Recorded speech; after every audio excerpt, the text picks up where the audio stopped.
సంగ్రామానికి నాంది పలికిన గ్రామం, పాండవులు వనవాసం చేసిన ప్రదేశం, ద్వాపర యుగం నుండి బౌద్ధుల వరకు, కాకతీయుల నుండి నిజాం కాలంలోని భక్త రామదాసు వరకు చారిత్రక ప్రదేశంగా నిలిచిన నేల, కంచర్ల గోపన్న నడయాడిన ప్రాంతం, బౌద్ధ మతానికి ఆనవాళ్లుగా నిలిచిన స్తూపం, చరిత్రలో తనతో మైలురాయిగా నిలిచి ఎన్నో పురాతన ఆనవాళ్లు తనలో దాచుకున్న ఊరు నేలకొండపల్లి.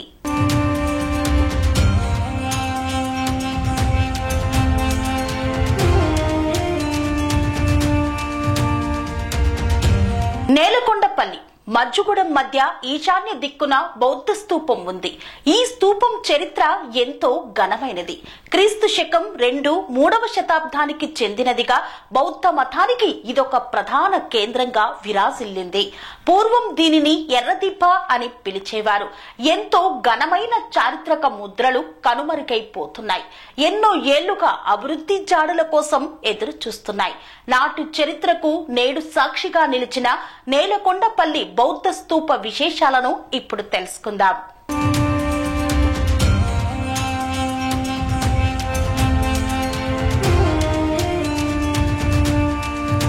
ఖమ్మం జిల్లాలోని నేలకొండపల్లి అనగానే భక్త రామదాసు పేరుతో పాటు బౌద్ధ స్తూపాలు గుర్తొస్తాయి.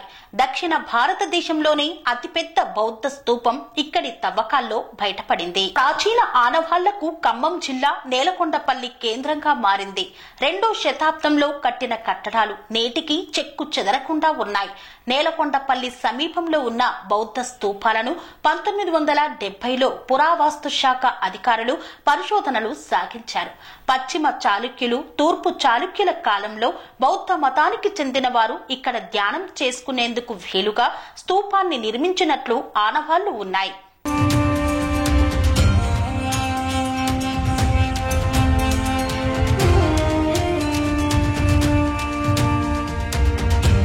దక్షిణ భారతదేశంలోనే అతిపెద్ద బౌద్ధ స్తూపంగా గుర్తించారు.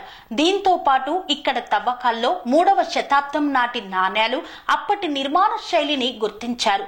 బౌద్ధ భిక్షువులు ఇక్కడ ఆరాధన చేసుకునేందుకు వీలుగా పక్కనే చెరువును తవ్వించినట్లు ఆనవాళ్లు ఉన్నాయి. పురాతన కట్టడాల్లో ఒకటైన నేలకొండపల్లి బౌద్ధ స్తూపాన్ని పరిరక్షించేందుకు పర్యాటక అధికారులు చర్యలు తీసుకున్నారు. ఈ బౌద్ధ స్తూపం చుట్టూ పార్కును ఏర్పాటు చేసి పర్యాటకులకు ఆహ్లాదకరంగా ఉండేందుకు రూపొందించారు. ఇప్పటికీ బౌద్ధ భిక్షువులు ఇక్కడకు వచ్చి ప్రార్థనలు చేసుకుంటారు.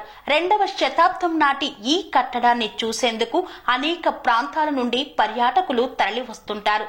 ఖమ్మం వైపుగా వచ్చే వారు ఈ పురాతన కట్టడాలను సందర్శిస్తుంటారు.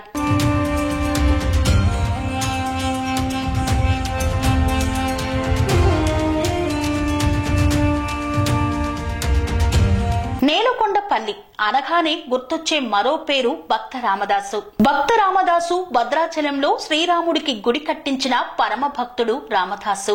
రామదాసు క్రీస్తు శకం 1664లో భద్రాచలంలో రామాలయాన్ని నిర్మించారు. క్రీస్తు శకం 2వ శతాబ్దంలో నేలకొండపల్లిలో బౌద్ధ స్తూపాలు నిర్మించారు. దక్షిణ భారతదేశానికి ఇక్కడ నుండే బౌద్ధ విగ్రహాల పంపిణీ చేశారని చరిత్ర చెబుతోంది. నేలకొండపల్లి అంటే నేలసెండ అనే పట్టణమని 2వ శతాబ్దంలోనే టొలమీ రాసిన ఇండికా గ్రంథంలో నేలకొండపల్లి ప్రస్తావన వచ్చింది. నేలకొండపల్లి చరిత్ర 2000 సంవత్సరాలదని చరిత్ర చెబుతోంది.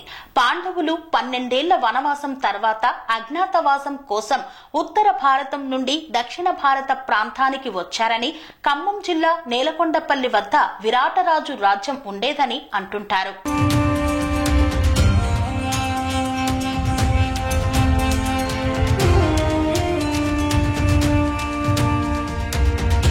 నేలకొండపల్లి చరిత్రలో ఒక ప్రధాన పట్టణం. దక్కన్ ప్రాంతంలో అతిపెద్ద బౌద్ధ స్తూపాలలో ఒకటి ఇక్కడ కనుగొన్నారు. అలాగే గ్రామం చుట్టూ చెల్లాచెదురుగా ఉన్న శాతవాహనుల కాలం నాటి నిర్మాణాలు ఉన్నాయి. వ్యవసాయ క్షేత్రాల మధ్య పురాతన మానవ నిర్మిత సరస్సు పక్కన ఉన్న మహాస్తూపం, ఇటుకలతో కప్పబడిన విరాహ సముదాయం, బావులు, నీటి తొట్లతో కలిసి ఉంది. ఈ ప్రదేశ సమయంలో పురావస్తు తవ్వకాల్లో టెర్రకోట బొమ్మలు, హిందూ రాజవంశాల వందలాది నాణ్యాలు, బుద్ధుని కంస విగ్రహం, సున్నపురాయి రాతిరాయితో చెక్కబడిన చిన్న నమూనా స్తూపం కూడా బయటపడింది. నేలకొండపల్లి ఖమ్మం నుండి 21 కిలోమీటర్ల దూరంలో, సూర్యాపేటకు 58 కిలోమీటర్ల దూరంలో, తెలంగాణ ఆంధ్రప్రదేశ్ సరిహద్దుకు దగ్గరగా ఉంది. NH 365A జాతీయ రహదారి గ్రిడ్ కు అనుసంధానించి ఉంది. ఖమ్మం నుండి కోదాడకు కూసుమంచి దూరంలోనే ఈ యొక్క స్తూపం ఉంది.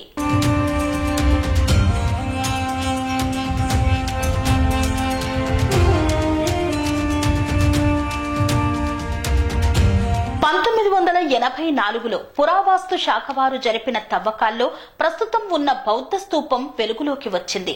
క్రీస్తు శకం 2వ శతాబ్దంలో టోలోమీ అనే చరిత్రకారులు రచించిన భూగోళ చరిత్ర గ్రంథంలో రచించిన నెల్సిండా పట్టణమే నేటి నేలకొండపల్లిగా మారిందని చరిత్రకారుల అభిప్రాయం. ఈ బౌద్ధ క్షేత్రం చరిత్ర పర్యాటకులకు అర్థమయ్యేలా పురావస్తు శాఖ అక్కడ ఉన్నటువంటి బోర్డులను ఏర్పాటు చేసింది.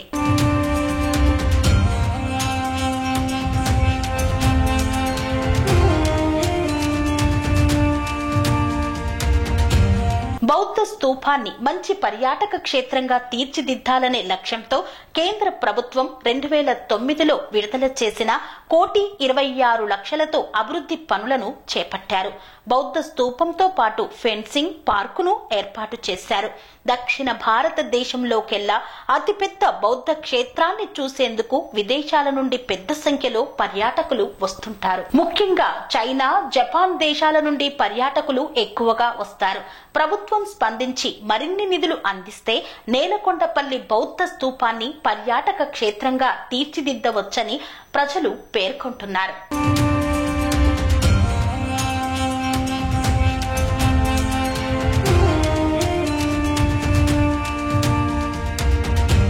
ఖమ్మం జిల్లాలోని నేలకొండపల్లి, ముజ్జుగూడెం మధ్య ఈశాన్య దిక్కుగా బౌద్ధ స్తూపం ఉంది.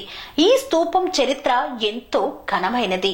క్రీస్తు శకం 2-3వ శతాబ్దానికి చెందిందిగా పురావస్తు శాఖ అధికారులు గుర్తించారు. దేశంలో చరిత్ర కలిగిన బౌద్ధ మతానికి ఇదొక ప్రధాన కేంద్రం. అయితే పూర్వం స్థానికులు దీనిని ఎర్రదిబ్బ అని పిలిచేవారు. 1970లో పురావస్తు శాఖ అధికారులు ప్రథమంగా తవ్వకాలు జరిపారు. రెండోసారి 1984లోనూ పెద్ద ఎత్తున తవ్వకాలను జరిపారు. అనంతరం దీనికి ఒక ఆకారం తీసుకువచ్చాక బౌద్ధ స్తూపంగా గుర్తించారు.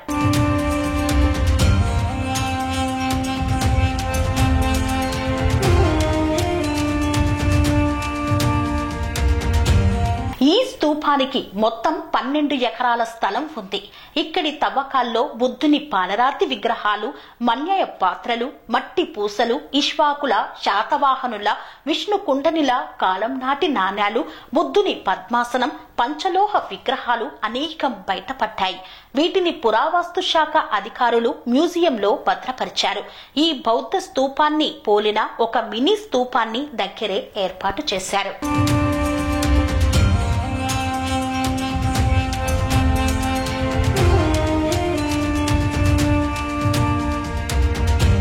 బౌద్ధ స్తూపం వద్దనున్న బాలసముద్రం చెరువు ప్రత్యేక ఆకర్షణగా నిలుస్తుంది.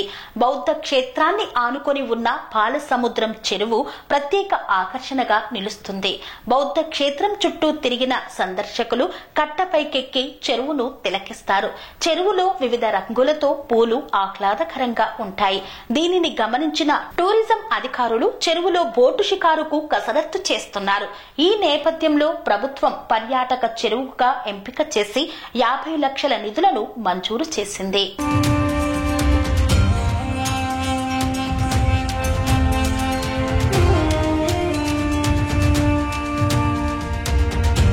గత ఏడాది మరో 50 లక్షలతో పర్యాటకుల కోసం విశ్రాంతి భవనం నిర్మించారు. ఇటీవల రాష్ట్ర పర్యాటక మంత్రి Jupally Krishna Rao, deputy CM Mallu Bhatti Vikramarka, revenue మంత్రి పొంగులేటి శ్రీనివాస్ రెడ్డి సందర్శించారు.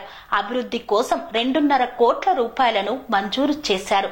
చరిత్రకు సాక్ష్యంగా నిలిచిన ఈ బౌద్ధ స్తూపం ఇకనైనా అభివృద్ధి చెందుతుందని, ఈ యొక్క చరిత్ర భావితరాలకు అందుతుందని ఆశిద్దాం.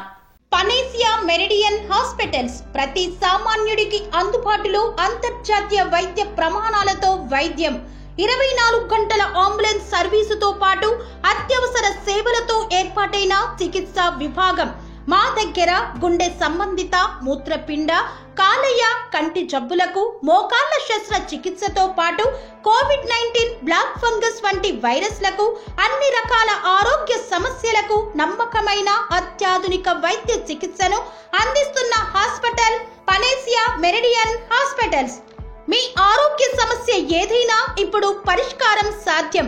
సంపూర్ణ ఆరోగ్యం కోసం సంప్రదించండి panacea meridian hospitals, opposite Bheeramguda కమాన్, RC Puram, Sangareddy district, pin code 502032. సంప్రదించాల్సిన ఫోన్ నెంబర్ 0845524177 మరియు 7893757770.